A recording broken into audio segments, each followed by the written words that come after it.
Shalom adik-adik, sahabat Shalom semuanya, apa kabarnya nih semuanya? Baik dong. Coba kamu semua dengar semuanya di rumah jawab ya, apa kabarnya? Baik.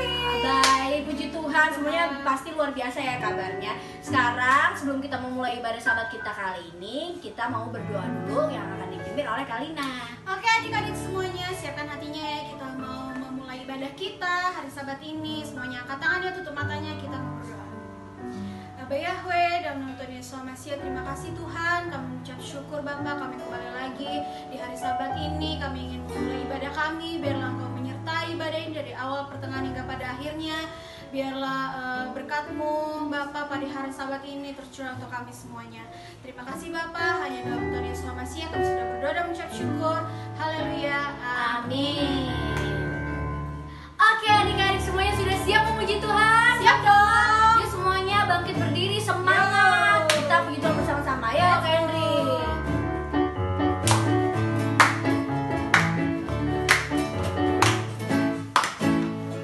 Bebaskan rohmu untuk memuji dan menyembah Yesus. Bebaskan rohmu untuk bersaksi dengan sukacita, masuk ke hadirat-Nya,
adik-adik, sekarang kita mau masuk ke dalam penyembahan. Semuanya siapkan hatinya, sikap menyembah, angkat tangannya, tutup matanya. Mari kita menyembah Tuhan bersama-sama.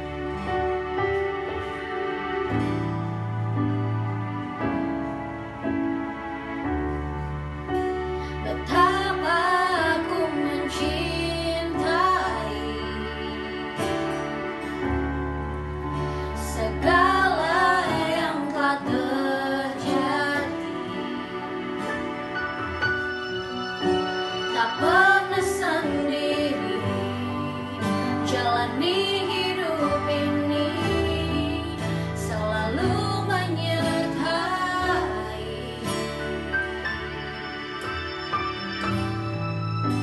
Betapa aku menyadari di dalam hidupku ini, Kau selalu memberi rancangan terbaik oleh karena kasih.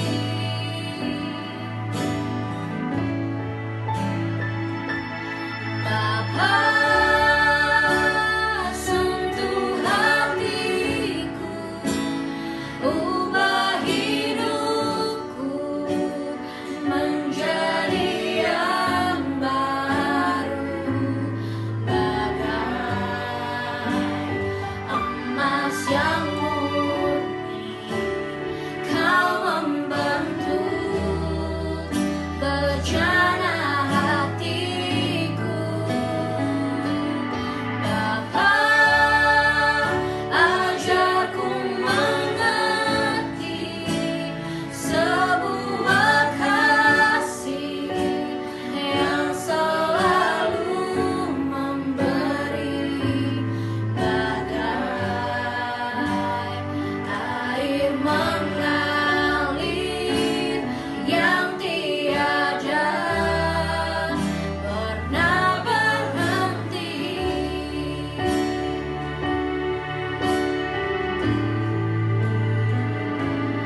Bapa,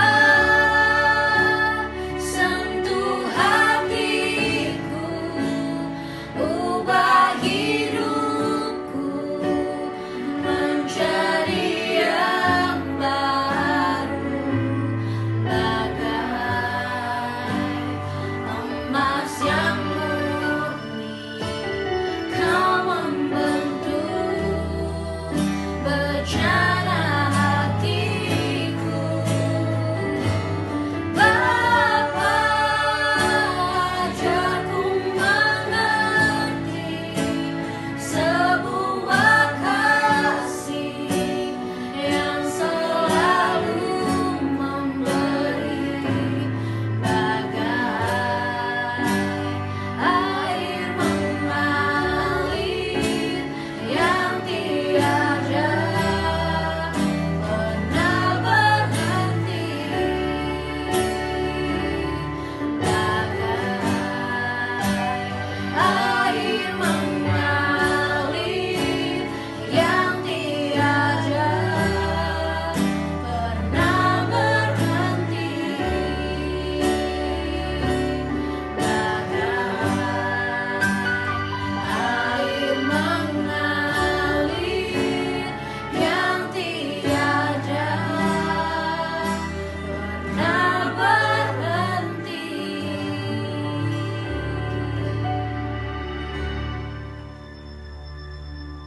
Selamat shalom adik-adik, halo apa kabar kalian? Ketemu lagi sama Kakak Vika minggu ini.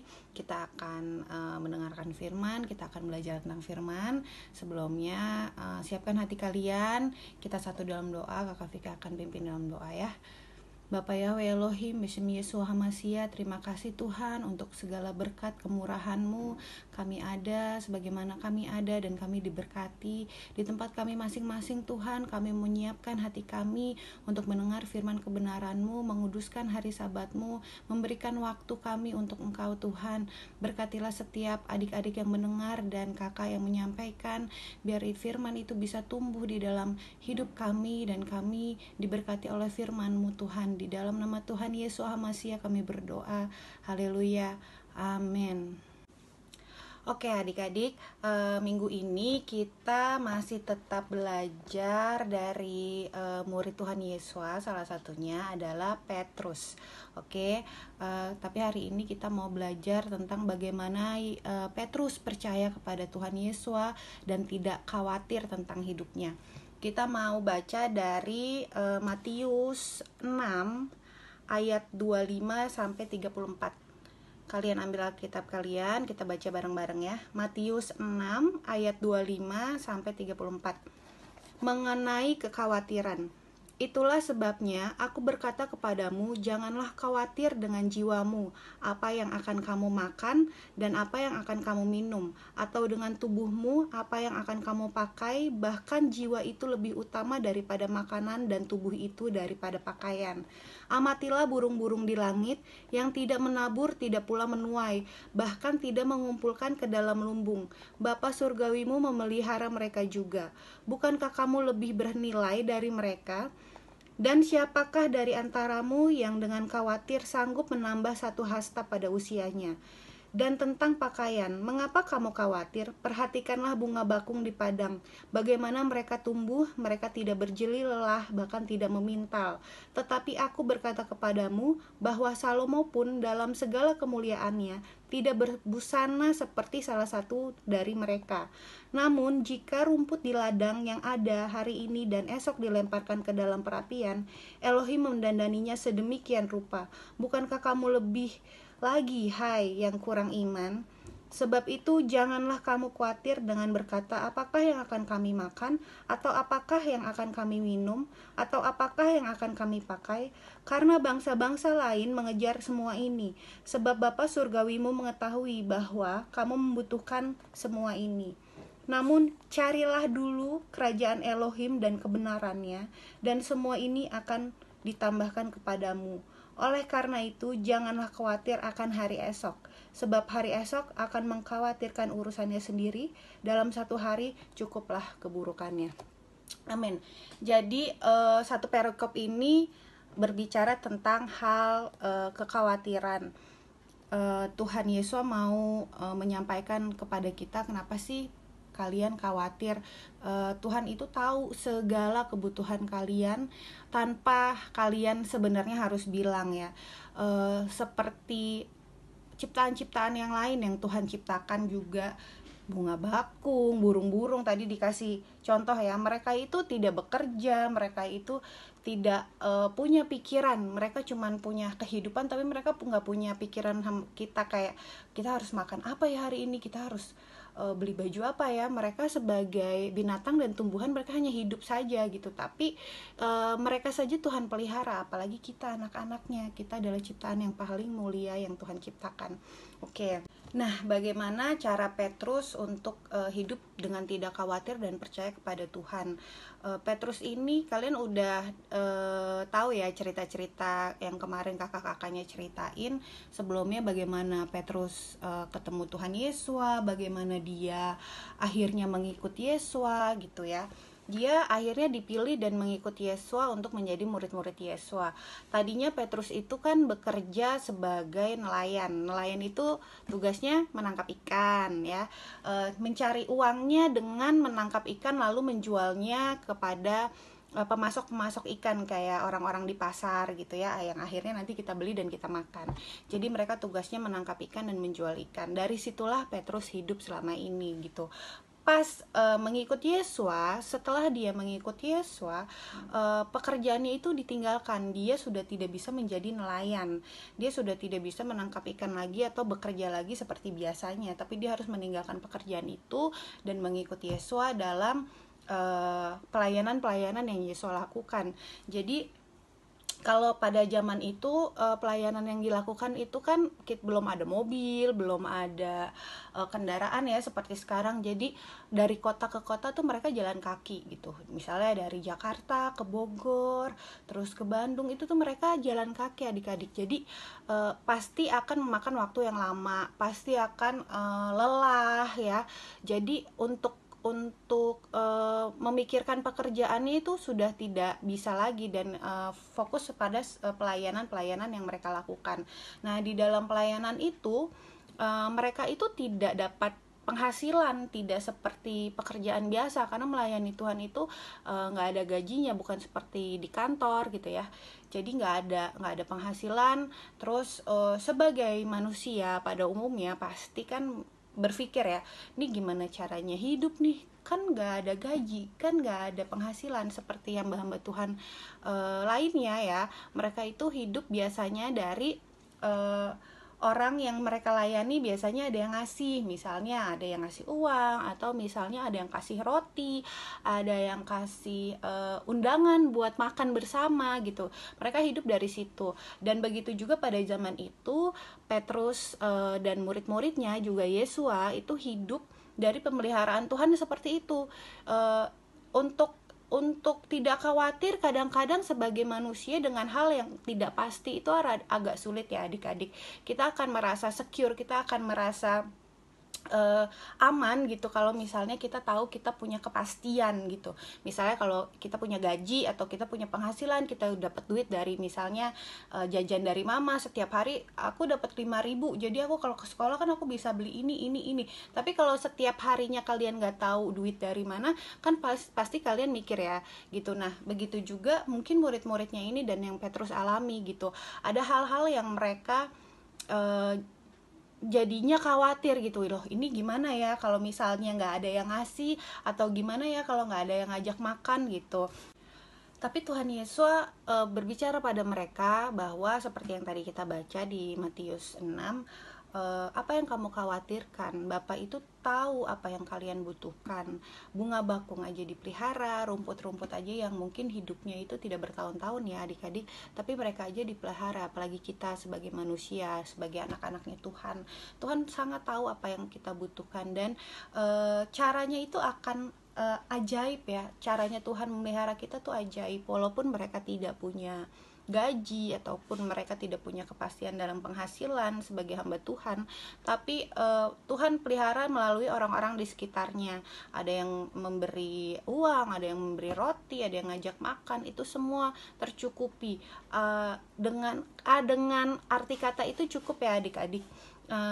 Apa yang kita butuhkan itu pasti akan Tuhan cukupkan. Itu kata-kata cukup itu berasal dari Tuhan gitu ya. Jangan kita salah pengertian, misalnya katanya Tuhan mencukupi kebutuhan aku kan pengen mobil gitu. Kalau misalnya kalian belum butuh mobil, Tuhan juga pasti nggak akan kasih mobil gitu. Tapi kalau misalnya kalian butuh seragam buat sekolah, kalian butuh buku buat sekolah, terus kalian butuh makan saat ini, misalnya hari ini kalian harus makan 3 kali, itu Tuhan pasti akan cukupkan. Tapi kalau sudah yang berlebihan, yang memang itu bukan kebutuhan, itu juga pasti Tuhan tidak menjawab kebutuhan kalian ya. Jadi jangan salah mengerti gitu. Firman Tuhan itu tepat pada intinya.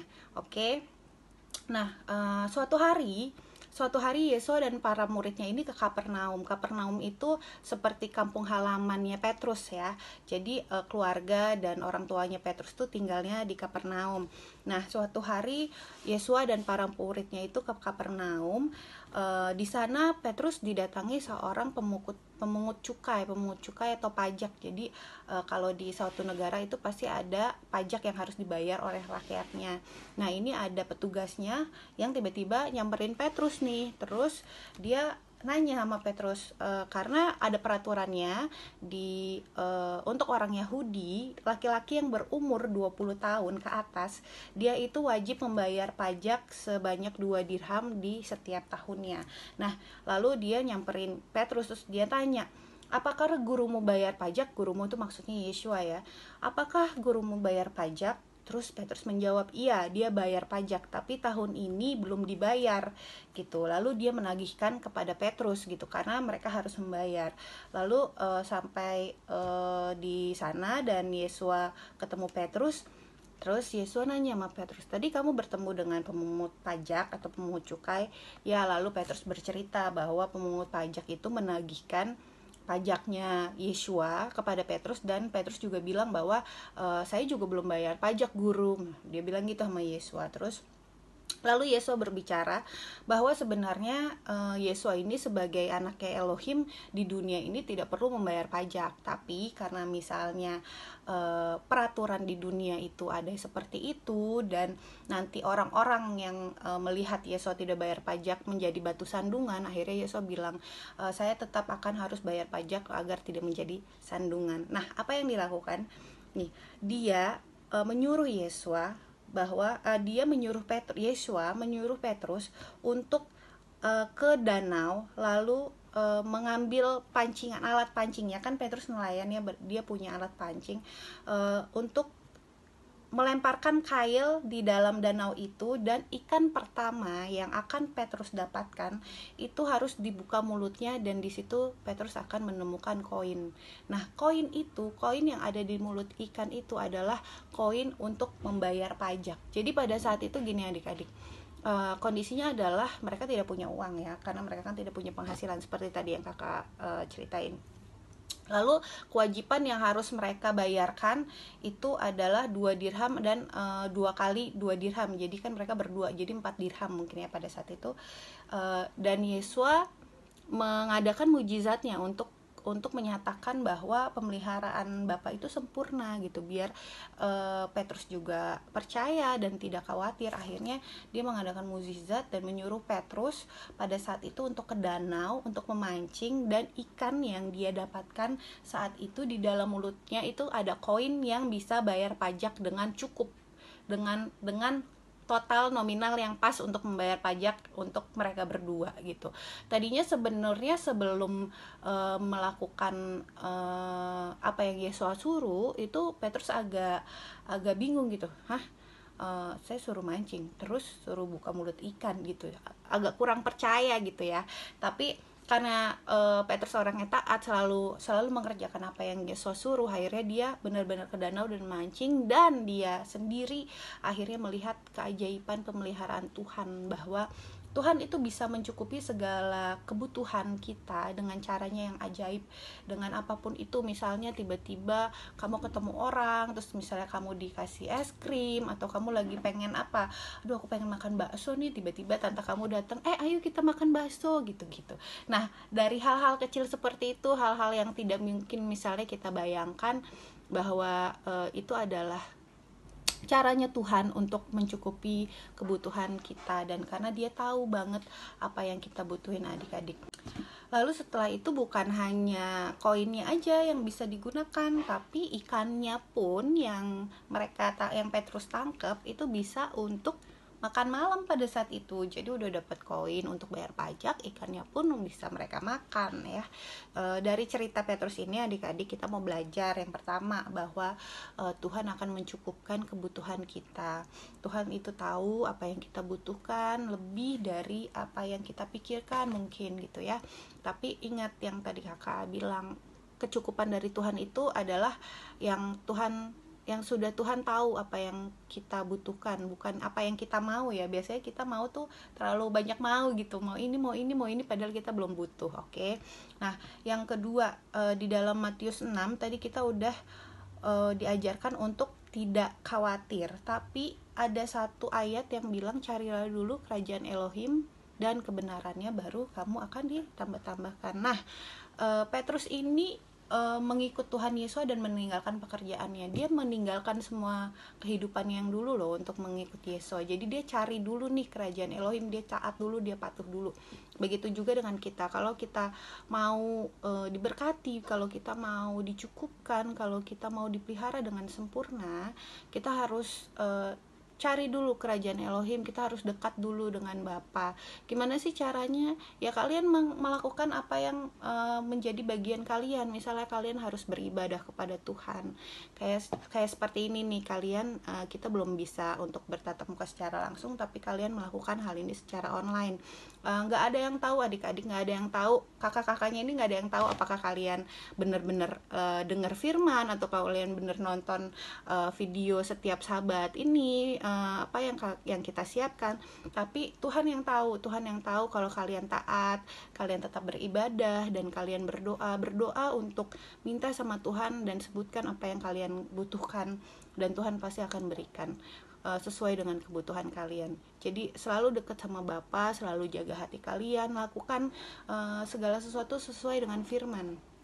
Jika seperti minggu ini kalian tahu dan belajar tentang hal khawatir, kalian belajar tentang hal percaya kepada Tuhan seperti Petrus, jadi setelah dengar ini nanti kalian akan menjalani hari-hari kalian udah jangan khawatir lagi dan jangan takut lagi, tapi lebih percaya dan berserah kepada Tuhan ya. Bersyukur dengan apapun yang Tuhan kasih dan percaya bahwa kehidupan nantinya atau masa depan kalian itu ada di tangan Bapa yang Maha Kuasa, yang ajaib, yang selalu memberkati.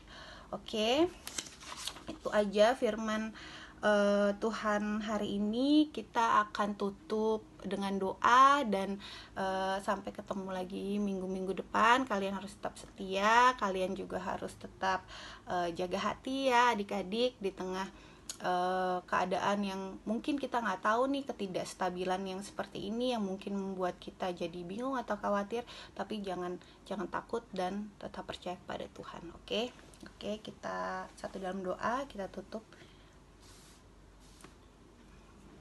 Angkat tangannya, tutup matanya. Bapak Yahweh yang mulia, yang ajaib, yang luar biasa, terima kasih untuk firman kebenaran-Mu Tuhan. Kami mau belajar untuk percaya kepadamu sepenuhnya atas hidup kami dan tidak khawatir dengan apa yang kami butuhkan di hari-hari ini Tuhan, karena pasti Engkau akan mencukupinya sesuai dengan kebijakan-Mu Tuhan, sesuai dengan kasih-Mu terhadap kami. Kami mau hidup dalam roh dan kebenaran-Mu dan melakukan firman-Mu. Berkati setiap kami yang mendengarkan Tuhan, dan buat kami terus percaya bahwa Engkau selalu ada berserta dengan kami. Di dalam nama Tuhan Yesus HaMasiah kami berdoa, haleluya, amin. Adik-adik semua yang dikasih Tuhan Yesus HaMasiah, tadi sudah mendengarkan firman Elohim, dan firman itu yang menguduskan kita semua, dan firman itu yang memberkati kita semua, dan firman itu memperbaharui hidup kita dari hari ke hari, sehingga kita semakin bertambah-tambah baik, semakin bertambah-tambah berkenan kepada Bapa Yahweh, mengasihi Bapa Yahweh. Dan saatnya kita akan menutup ibadah Sabat pada saat ini. Kita akan menerima berkat dari Tuhan. Mari adik-adik angkat tangan semuanya untuk menerima berkat dari Tuhan. Yevarekeka Yahweh weis mereka. Yahweh memberkati engkau dan melindungi engkau. Yaer Yahweh panai eka wikuneka. Yahweh menyinari engkau dengan wajahnya dan memberi engkau kasih karunia. Yisa Yahweh panai eka wiase meleka salom. Yahweh yang menghadapkan wajahnya kepada engkau dan memberi engkau damai sejahtera. Afitoda Rabba Afi